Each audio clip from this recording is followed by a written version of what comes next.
Good morning, Mark Donaldson, Shaka Heslop, to discuss Scotland qualifying for the World Cup. Oh, no, that's been done. Are we We're still going to on that? talk Premier League. Right at the start. Who had 0.4 seconds on their bingo today? Boy, yep, There that you was go, not my big bingo lad. card. There you Boy. go. Let's talk Premier League. Burnley 0, Chelsea 2. Chelsea up to second. Shaq, this is one of these games, and I saw a few Chelsea fans commenting before the game, don't care how we played, just get 3 points. It's the early kickoff after an international break. Cole Palmer stubbed his toe. He's out. Caicedo's not starting. He's on the bench. Chelsea won it, got the 3 points, scored twice. How did they play? They played okay, I guess, against a Burnley team that is struggling down the bottom of the table. Even though this game was at Turf Moor and Burnley, I didn't think that Burnley threatened an awful lot. And I guess it's probably easier to start with Burnley in that I thought, particularly in the first half, they passed the ball well, but never threatened. And you can see why Burnley is close to the bottom as they are. In fact, I say somewhat tongue-in-cheek, the biggest Burnley opportunity came when Sanchez decided to kick the ball into the back of Enzo Fernandez. So for all Burnley's good passing, certainly in the back and middle thirds, it translated to nothing in terms of meaningful efforts on goal. For Chelsea, to your point, you take the win. That's the only thing that mattered.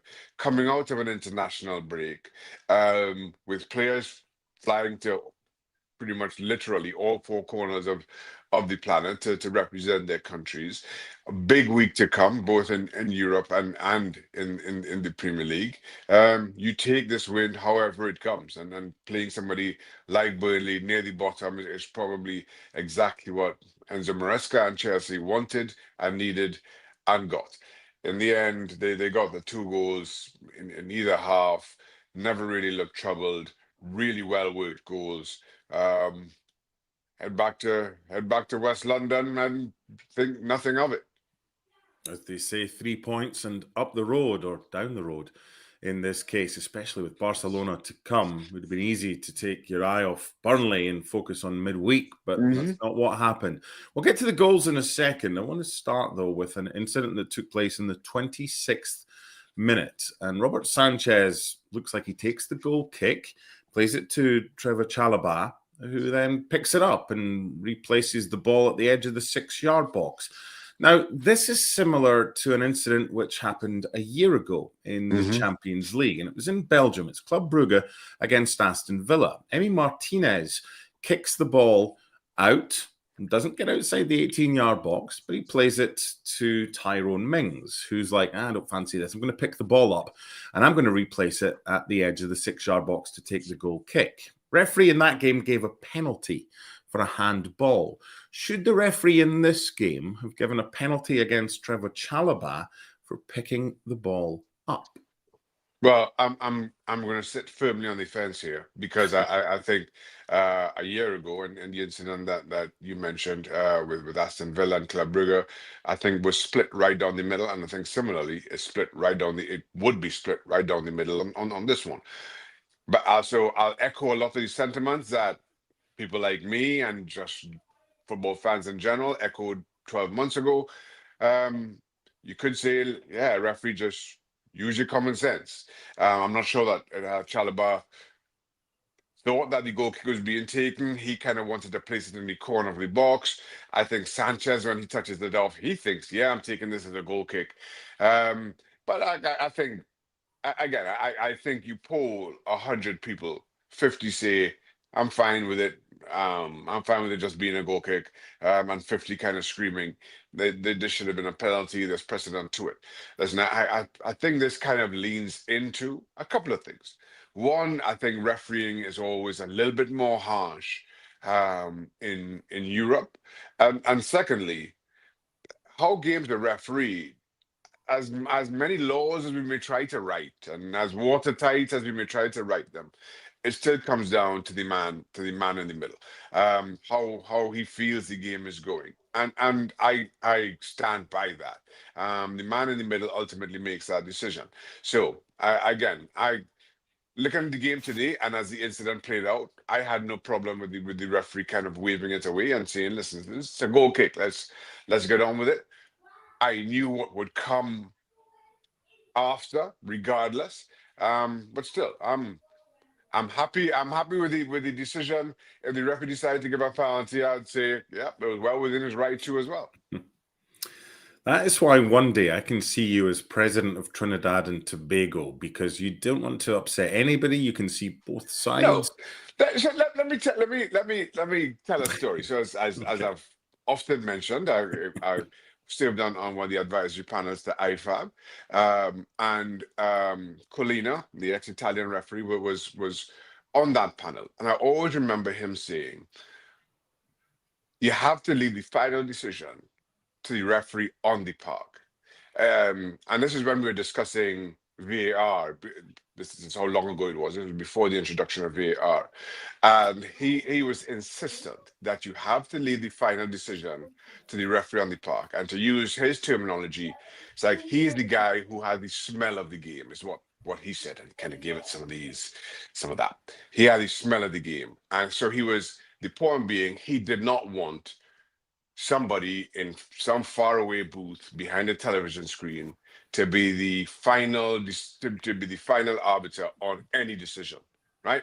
I know that happens far too often, even in today's game. I'm with Kalina on this. VAR review, send it to the man on the park, let him give a final decision. Because he, again to use his term, has the smell of the game. And this is just one of those situations that, Mm-hmm. again, Villa Brugge is one thing, Chelsea Burnley is another. And you trust the referee on the park to have the feel of the game in making those decisions. I get that. And I think the feel of the game here was the referee made the right decision. It's not Yeah, like he was closed down and he's like, oh no, what am I going to do? I need to pick it up and pretend I correct. want to take it again. There was no pressure whatsoever. Today seemed to me, again, subjective, to be the common sense decision. Hmm. Last time out in Belgium, penalty was awarded. You take a chance. You take Yeah, a an chance. opinion was That's all. split right down the Yeah, middle with it that one. was. It It, really it was. was. It Hmm. was. Now, the opening goal. First of all, what have you made of Jamie Gittins? Right, because he's come in, took a little bit of time to settle. He's put the ball in, probably looking for Enzo. But what a run by Pedro Neto, who's in form right now. Brilliant diving header, coming in at the Hmm. back post, giving the goalkeeper no chance. Really good delivery. It doesn't really matter. It's more putting it into an area, whether it's aimed at Yeah. Enzo or whatever.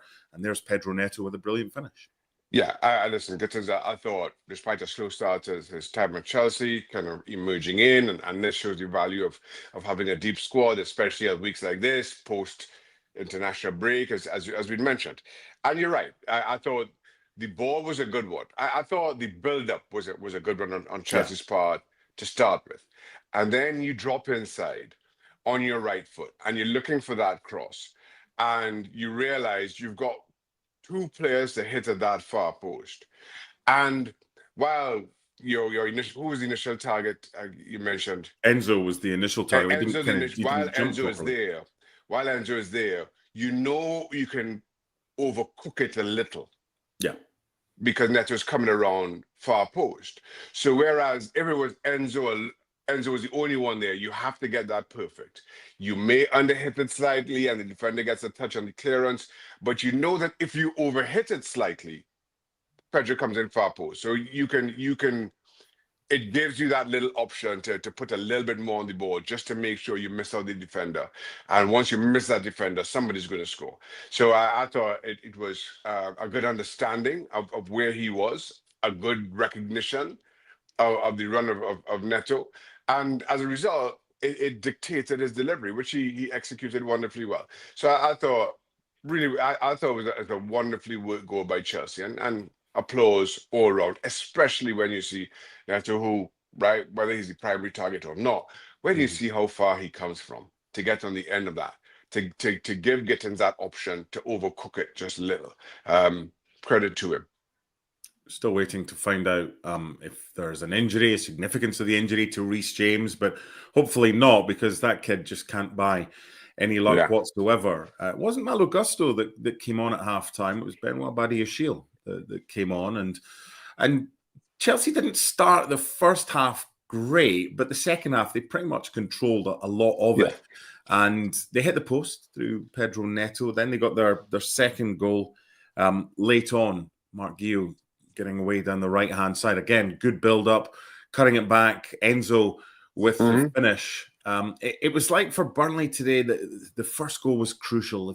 If they could keep it tight and frustrate Chelsea, but once Chelsea got that goal, they kind of had Burnley at arm's length. It doesn't really matter whether you think it was a 2-goal game or whatever. It's 3 points for Chelsea. It's a very professional performance. Yeah, I thought exactly that. And to your point, yeah, for Burnley to get anything out of this, they needed to score. But Burnley, as I mentioned before, didn't look like they had it in their arsenal to score against Chelsea. So it was just about Chelsea being tight, being secure, making sure that Burnley, making sure that they don't make any mistakes. First of all, to give Burnley either the lead or the way back into the game. And I mentioned the Sanchez error early on, tongue in cheek. The Chelsea second goal comes from build-up play that starts with Sanchez all the way at the back, and they play out to that Burnley pressure, and it's Chelsea who later on get numbers forward, and Enzo scores. I thought Chelsea controlled the second half really well. I thought they were very in possession. They got their wing backs high up the park. They played this very expansive game and invited the pressure from Burnley. When Burnley had the ball, they just got tight, and in recognizing that Burnley couldn't hit them down the wide areas. And I just thought Chelsea managed the game so wonderfully well. So yeah, Chelsea did not blow Burnley out to the water, and you mentioned that the second goal coming very late on, but it was always controlled. It never looked other than an individual error that Burnley would score, and I think give Chelsea credit for that. But certainly, if you're a Chelsea fan, you're appreciative of that. If you're a neutral, you think, oh, Chelsea could have done a whole lot better. But if you're sitting in that dressing room, or let me put it this way, Enzo Maresca, I think, is very happy with the way Chelsea managed that second half in particular. As football fans, we always enjoy the good moments, but then we look back and say, oh, if only we'd beaten Sunderland at home, having lost by 2-1, where would they be right now? So where are Chelsea right now? Up to second in the table. Are they title contenders? I still don't think so. I still think Chelsea are the fourth best team in the league, behind the usual suspects. In which order? Take your choice. But I think Chelsea right now are still the fourth best team in the league. But this was a big performance, and as was mentioned in the commentary, certainly here, I think psychologically, now you're sitting second in the table. There are games to come for the rest, but not just the rest of today, but the rest of the weekend. But you're sitting second in the table. Psychologically, that means an incredible amount to you. It sends a message to everybody else on the table that yes, we're still here. We're still to be reckoned with. There may be somebody sitting in his house somewhere thousands of miles away, foolishly saying that we're the fourth best team in the league, but we are here and we are to be taken seriously. And again, Chelsea have learned that. What a week for Chelsea coming up. Barcelona at home in the Champions League. But I want to focus on the next Premier League game. It's Arsenal at home next weekend. If Chelsea beats Arsenal, then what? Well, we have a real title race on our hands. I maintain, and while I said Chelsea are fourth, and I think behind the usual three, I think, I said right now, Arsenal are the best team in the league. Chelsea fourth, as I say, and then take a pick between City and Liverpool, pretty much. Personally, I think City are second, Liverpool third. But Chelsea all of a sudden gets a result. I think that opens the door for Manchester City. That opens the door for Liverpool. And it not only opens the door, I mean, it is Chelsea kicking open the door, screaming that, yeah, we are here and we have to be taken seriously. This is a huge game for Chelsea. They can make an incredible noise next weekend. After that game, here's the 6 games in the Premier League that Chelsea will play in December. Leeds, Bournemouth, Everton, Newcastle, Villa, and Bournemouth again. Mm. Not a bad run of fixtures. Not a bad run at all. Certainly the trickies of those ties, I may be biased, but Newcastle, who are not enjoying a good run of form themselves. But on paper, those games are there to be won for Chelsea and should be won by Chelsea. But as the old cliche goes, the game isn't played on paper.